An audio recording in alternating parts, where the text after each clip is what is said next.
A Bíblia é luz no meu coração, ilumina meu caminho na escuridão. Graça e paz, amados, tudo bom? Mais um vídeo com mais 6 capítulos. Agora esse é o penúltimo vídeo de Gênesis, depois teremos apenas mais um e voltamos para o Novo Testamento. Lembre-se, são 4 dias lendo 6 capítulos do Antigo Testamento e 4 dias lendo 6 capítulos do Novo Testamento. Assim nós terminaremos a Bíblia em 6 meses. Vamos lá então? No capítulo 37, no verso 1, 2, fala que José agora tem 17 anos e que ele é um baita de um fofoqueiro. E seus irmãos tinham raiva dele. Olha que terrível. Por isso que ele era o mais amado, ele é o filho da velhice de Jacó, mas ele era um baita de um fofoqueiro. É aquele irmão que entregava todo mundo. Olha só. E no verso 3 e 4 diz que ele era dos mais amados por Jacó, ao ponto de que Jacó fez uma túnica somente para ele. Jacó inocentemente não percebeu, mas estava trazendo um problema para José, porque é óbvio, os irmãos iam ter inveja. Então os irmãos já tinham raiva dele porque ele era um dedo duro, depois porque ele era o preferido do papai. Olha só. E no verso 5 ou 8, José tem seu primeiro sonho e os irmãos não entendem e ficam bravos. José tem um sonho que você leu lá conosco sobre os feixes, que ele foi atar os feixes com seus irmãos no trabalho e o feixe dele era maior. Aí ele já arrumou um problema porque, pois como ele é o filho da velhice, ele não trabalha no campo, o menino não se esforça. Então os irmãos já ficavam bravos porque o filho da velhice ele sempre tem mais regalia, e até hoje é assim, né? O filho da velhice sempre tem mais regalia, então ele não trabalhava. Então essa já foi a primeira discussão na mesa. Ué, tu nem vai trabalhar e ainda quando vai trabalhar tu vai querer colher mais feixes que nós? Os irmãos não entenderam e ficaram com raiva. Depois, no verso 9 ao 10, José tem outro sonho. Aí eles ficam com mais raiva ainda, porque eles entenderam, e Jacó também. E até Jacó fala, quer dizer que até eu e a tua mãe vamos se prostrar a ti? E o que a gente aprende aqui? Nem sempre você deve contar os teus sonhos no meio dos teus, porque as pessoas vão te dar um balde de água fria. Então, se eu não acreditar no meu chamado, quem vai acreditar? Se você não acreditar nos teus sonhos, quem vai acreditar? Então não desista dos teus sonhos em Cristo. Fica firme, levanta a cabeça e anda. No verso 13, a Bíblia vai dizer que algumas vezes a Bíblia vai chamar, a partir de agora do verso 13, amados, muita gente lê o Antigo Testamento e tem uma confusão, porque vai ter momentos que a Bíblia do nada vai chamar Jacó de Israel e depois no próximo versículo vai estar chamando de Jacó de novo. E a pessoa não sabe se está falando de Israel ou de Jacó. Jacó e Israel são a mesma pessoa. Então a Bíblia de vez em quando faz essas referências, mas quando se trata do nome Israel, quer dizer, está falando de Jacó, tá bom? E quando fala de Jacó, automaticamente está falando de Israel. E depois a gente vai ver que José vai levar o lanche para os seus irmãos e eles tramam em matá-lo, porque eles estavam com raiva. E fazia parte do plano de Deus. Lembre-se, todo aquele que não tem expectativa de alguma coisa nessa vida, quando senta alguém do lado que é produtivo, chega alguém que faz algo diferente, essa pessoa vai querer desanimar ela também. Ninguém quer ir para o buraco sozinho. Mas como José era um sonhador, José não se deixou se abater e sempre vivia alegre, contando seus sonhos de um lado para o outro. E os irmãos, quando viram José, falaram, vamos matá-lo, porque esse cara está incomodando demais, só ele é o preferido. Mas, porém, Rubem, o seu irmão mais velho, ele temia pelo seu pai e por ter a morte de José em suas mãos. Então ele dá uma ideia, não vamos jogar, vamos matar ele, vamos jogar ele na cisterna, vamos jogar ele nessa cisterna aqui que não tem água, que está seco, vamos botar nesse buraco aqui e vamos deixar ele aí, porque a ideia de Rubem era voltar à noite e resgatar o seu irmão mais novo, resgatar José. Porém, Judá, temendo que os irmãos fossem matar José mesmo, disse: olha, vamos fazer o seguinte, vamos esperar passar os medianitas, que são compradores de escravos, em vez de a gente matar ele e ficar com a nossa mão manchada do sangue de nosso irmão, vamos vendê-lo. Então os irmãos entram em acordo e vendem José por 20 moedas de prata. E quando Rubem volta, ele volta para buscar o seu irmão, mas o irmão já tinha sido vendido, então ele rasga suas vestes e chora profundamente.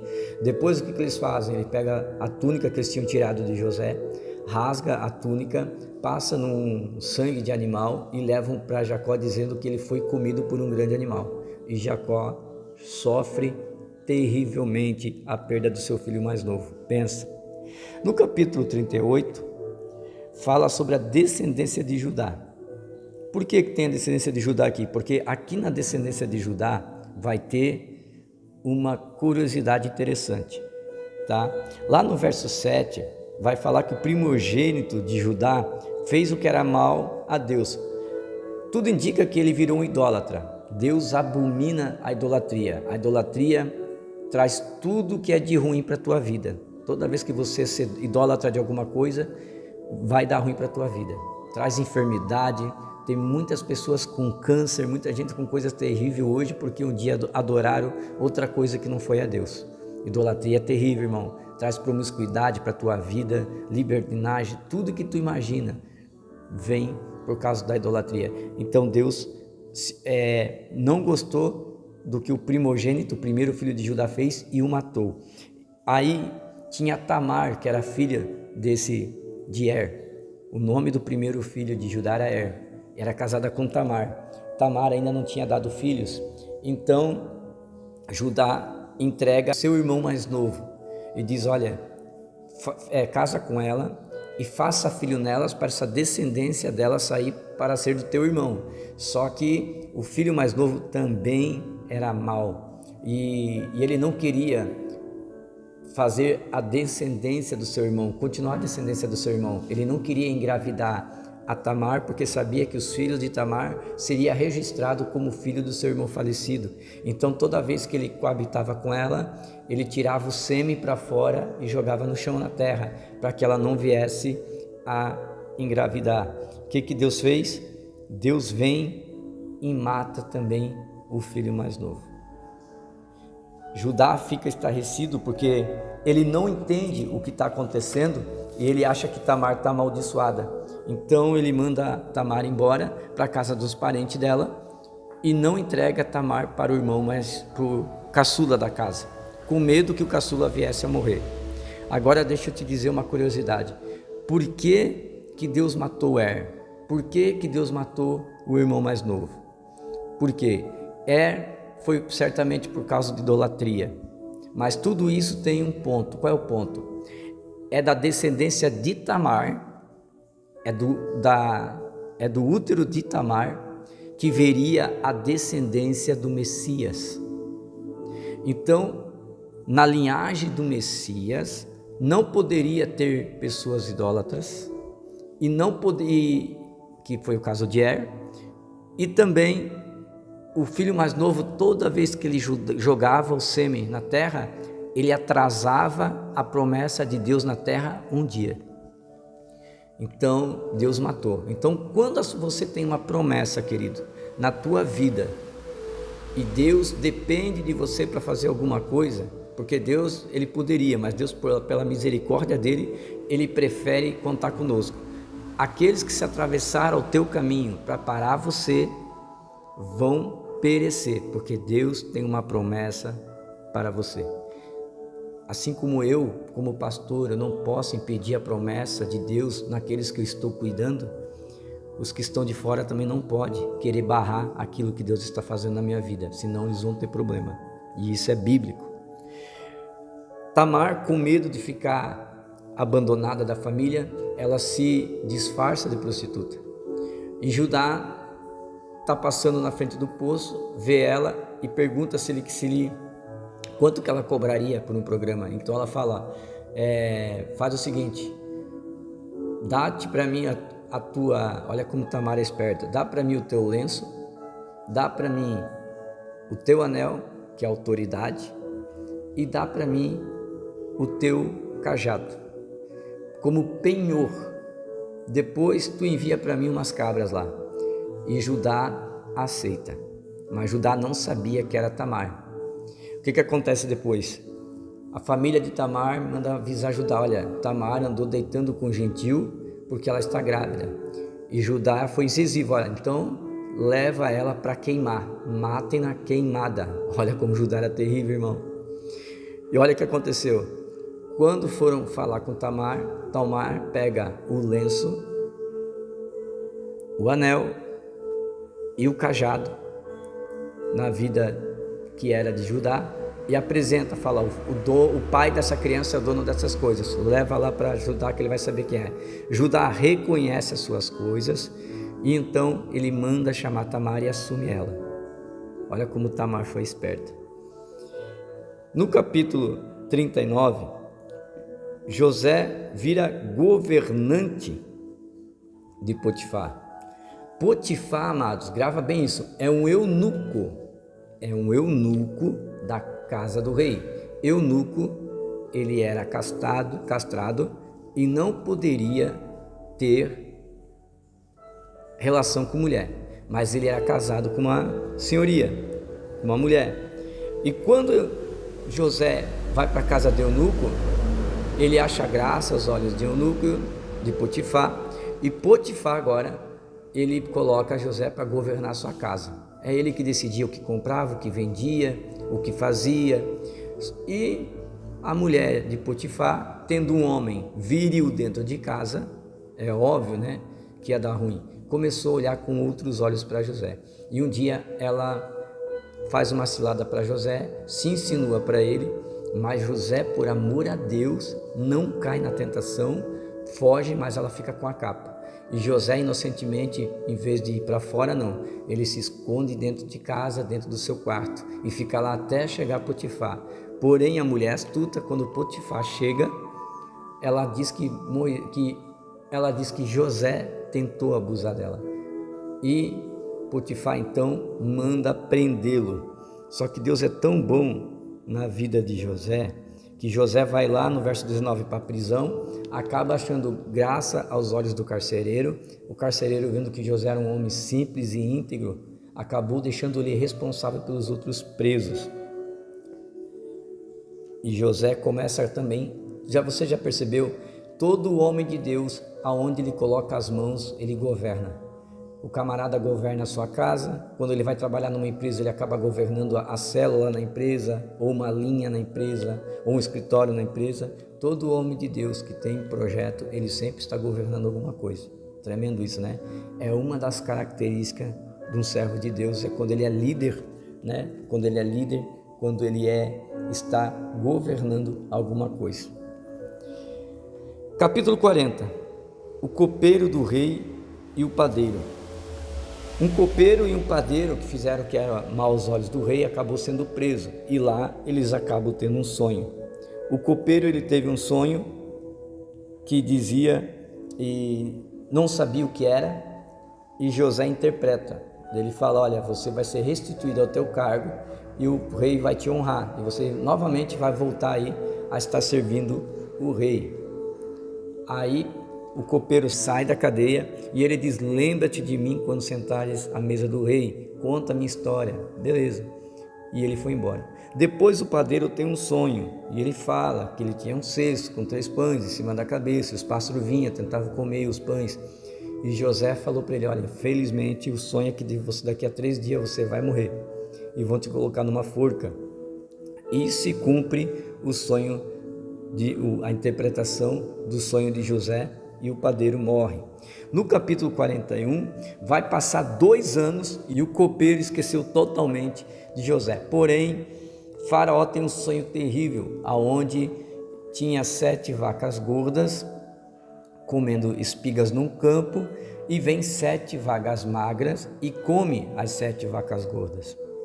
E ele fica sem dormir, chama os magos, feiticeiros, encantadores, e ninguém conseguia interpretar tal sonho de Faraó. o copeiro, na hora de servir o rei, ouve o rei falando, e o copeiro diz: olha, tem um homem na prisão chamado José que interpretou o meu sonho e aconteceu à risca. Então Faraó manda chamar José, trocam a veste de José, arrumam ele, e José vem até a presença do Faraó. E naquele momento José pergunta ao rei, o rei fala: olha, eu tive um sonho assim, assim, assim. E José rapidamente interpreta o sonho, falando: olha, as 7 vacas gordas serão 7 anos de provisão, 7 anos de comida. As 7 vacas magras são 7 anos de fome que vai haver na terra. Aí você vai ver no verso 33 a 36, José dá conselho para o faraó. Detalhe que o faraó não pediu conselho, ele só queria a interpretação. E ele fala para Faraó: olha, Faraó, eu te aconselho, olha, um preso falando para o rei, eu te aconselho a levantar um homem sábio para que administre nesses 7 anos, a juntar todos os grãos, para que quando chegar o momento de fome, não venha faltar alimento para ti, e os que vêm de fora vão começar a querer trocar até terra pelo alimento, e o Egito vai ficar rico. Aí Faraó diz, olha para o povo e diz: aonde arrumaremos um homem igual a esse, que tem um Deus na vida dele e que revela tais sonhos? Tu vais ser esse homem, José. Então Faraó coloca José numa carruagem, anda pela cidade apresentando ele como governador e dá o anel da autoridade para José. Aonde tem um homem de Deus, escute isso, aonde tem um homem e uma mulher de Deus, Faraó pode até governar, mas a autoridade vai estar na mão do José, ou na mão da Maria. Deus dá autoridade aos simples, não aos grandes. Aleluia. E aconteceu que 7 anos veio os provém, veio a fartura e de repente veio a fome. E o povo em volta do Egito não tinha mais comida, não tinha mais grão para plantar. Porém, Egito não faltava alimento em todo o Egito, estava próspero. Capítulo 42. Jacó manda seus filhos ao Egito para comprar alimento, espigas para plantar. E os seus irmãos encontram José, porque ele era o governador, mas eles não reconhecem que José está com todos aqueles aparatos, olho pintado, igual o faraó. E eles começam a conversar entre si. José reconhece eles, mas se finge de bobo. E eles estão falando numa outra língua, porque José era muito novo e ele esqueceu da sua língua maternal, então ele tem um tradutor do lado. E ele começa a perguntar: de onde eles vêm? E ele começa a falar que eles vêm da casa do seu pai, que lá estão passando fome. E José pergunta: quantos irmãos vocês são? Porque José queria ver se eles iam falar acerca dele. Nós éramos em 13, mas um irmão nosso infelizmente faleceu, mas agora tem o mais novo, Benjamim. Aí José tem uma ideia: vamos ver se eles vão guardar Benjamim assim como me guardaram. Então José prende Simeão e manda os outros voltar para casa e trazer o irmão mais novo, acusando eles de espias. Ele fala: eu acho que vocês são espias, hein? Se é verdade que estão me falando que tem um irmão mais novo, então Simeão vai ficar preso aqui e você leva as espigas que vocês vieram comprar e traz para mim o filho mais novo. Aí olha o que acontece: quando eles chegam lá para dar o trato para os seus animais, eles veem que o dinheiro que eles tinham dado a José foi devolvido. Eles ficaram com mais temor ainda. E José começa a preparar esse momento para reencontrar sua família. E Jacó, então, quando fica sabendo, ele teme pela sua família, pelos seus filhos e principalmente para Benjamim. Aí termina o capítulo 42 de Jacó, chorando, clamando a Deus, fala: Senhor, já deixasse embora o meu filho, que eu não pude nem enterrar, agora eu vou perder o meu outro, e Simeão que já está lá. Como vai terminar essa história? Nós vamos saber no próximo vídeo. Porém, não desista, fica junto comigo aí, tenha força, irmão. 6 capítulos por dia, dá 20 minutos por dia. Se uma empresa chegasse para você e falasse: olha, eu te dou 100 mil reais para você ler 6 capítulos por dia da Bíblia, você com certeza leria, porque 100 mil reais ia mudar a tua história. Porém, a eternidade é maior e muitas pessoas não dão valor. Então fica firme, vamos ler a palavra, vamos aprender, porque a palavra edifica, transforma e muda. Deus abençoe, até o próximo vídeo.